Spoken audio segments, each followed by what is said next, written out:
Chapter 13 The Bewitching Little Trap. Barry, along with his syndicate, arrived in Vancouver, Canada, high over the city as they flew past the airport.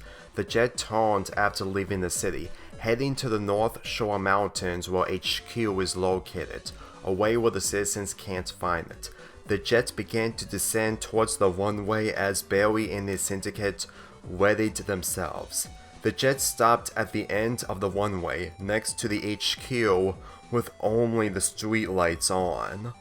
"We're here," Barry smirked as he and the group got up. The jet's door opened, allowing the syndicate to disembark, heading straight to the building. "You really know how to put money into good use, do you?" Buck turned to Barry. "It's the technology where I put my money into good use," Barry responded. "Never found technology a specialty." "Neither do I," Courtney chimed in, "but I'm not against it when it's a weapon against the bears." The syndicate entered inside the building with their first destination being the storage room. All the way at the back of HQ, Barry made sure all of the contents of his plan remained hidden from the public eye, especially the people he joined for not only his but their own revenge. "The organization that I work in is Techie's Gang. And you keep that as a private organization?"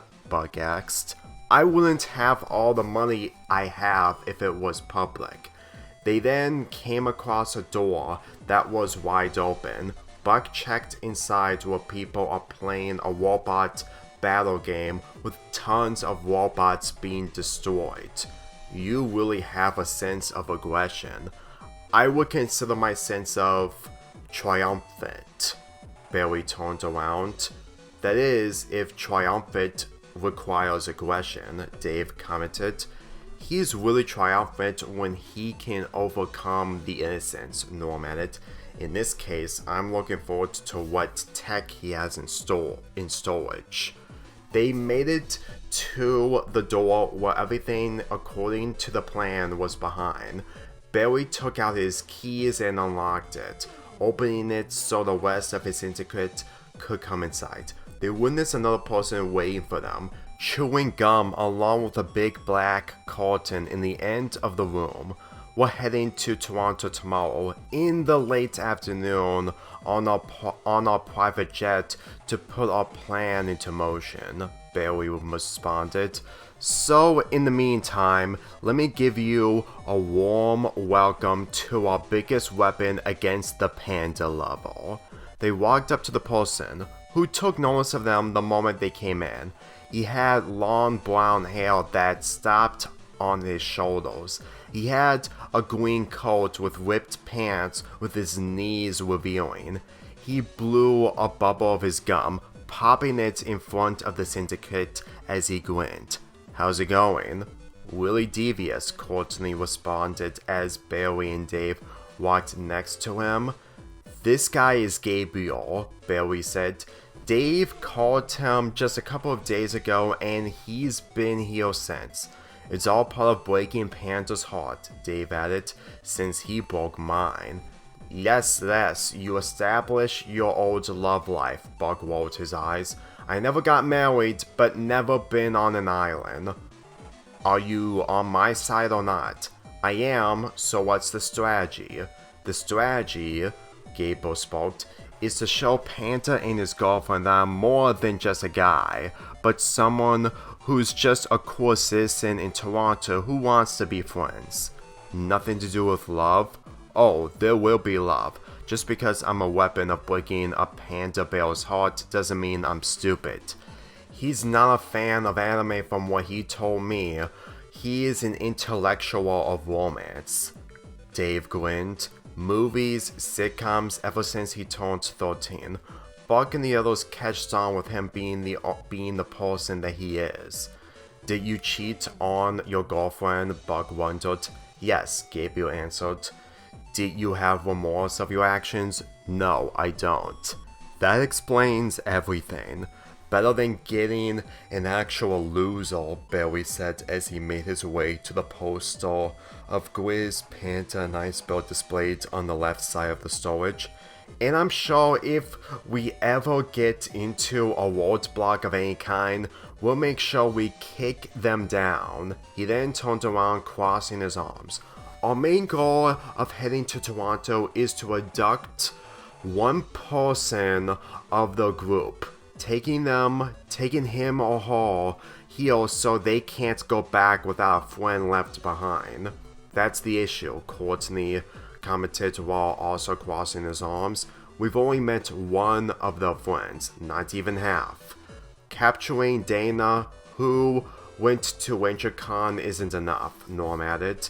There has to be one friend who is more precious to them. Buck remembered that after the barrels were taken away, he met 4 people who were friends with the barrels. He did see a very long kid with glasses who stood out the most while the others were adults. There's a kid who I still remember, Buck getting everyone's attention. She's really that precious to them. I don't know her name, but she's the one they're never ever leaving Canada without. Great, Barry replied. You should be the one to abduct her. We just need to know where they're staying, while keeping the friends out of it. We'll split up when we arrive in Toronto, then we will reunite to abduct her. Mate, Courtney responded. You said on the way here, I'm going to a forest nearby. Yes, but it isn't gonna be for hunting. Barry walked past him.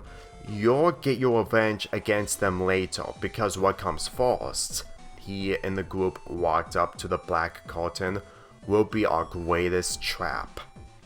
They entered inside with everything being pitch black.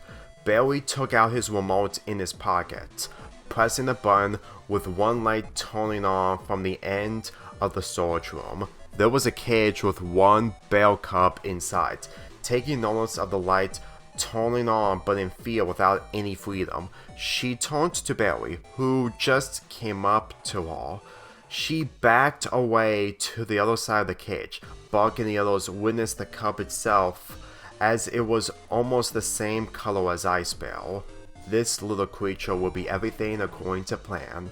So I gotta drop this critter in the forest by Toronto. Courtney looked at the cub. Expected the cub to be vicious. It wouldn't even make our plan work. Barry then placed his arm on top of the cage. They may not find it tomorrow night or the day after tomorrow, but they will find it to take care of it. And just how are we gonna accomplish that afterwards? Gabriel said. Barry snapped his fingers, getting the attention from one of his members of Techie's gang with a silver briefcase. Upon giving it to him, Barry unlocked it with the combination, presenting the contents to his syndicate as he opened it. The contents inside revealed items of stickers, different colors and shapes. Don't be fooled with these, he smirked. These stickers are not only permanent once being put on, but they have a really smart camera for us to spot anything that happens. Interesting, Buck grinned.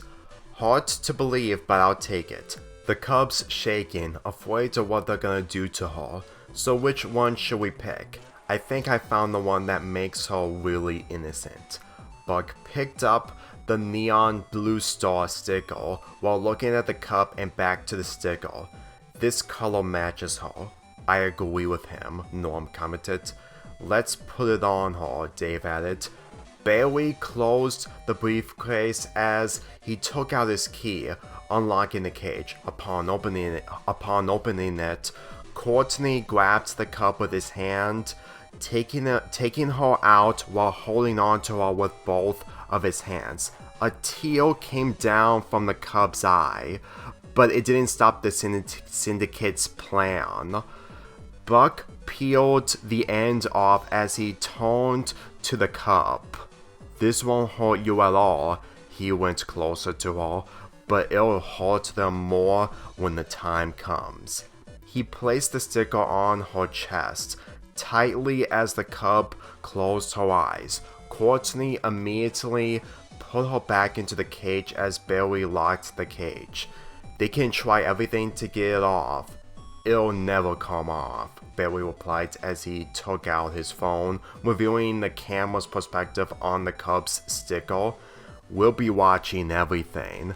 I can't think of a better way to begin our revenge tomorrow. Feels great to be part of the group now, Buck. More grateful. Buck crossed his arms as he and the syndicate watched the cub inside the cage with a star sticker on her chest. The Bears will never cross the border of any country ever again. The cub covered her eyes with her hands, sobbing with no way out. The moment she gets dropped off in the forest, the rest is history with no one to stop it, including the Bears and their group. The syndicate left the area with Barry being the last to stop. Sweet dreams and nightmares. He pressed the button to turn off the light, leaving the cub alone in the darkness as she continued to cry throughout the night.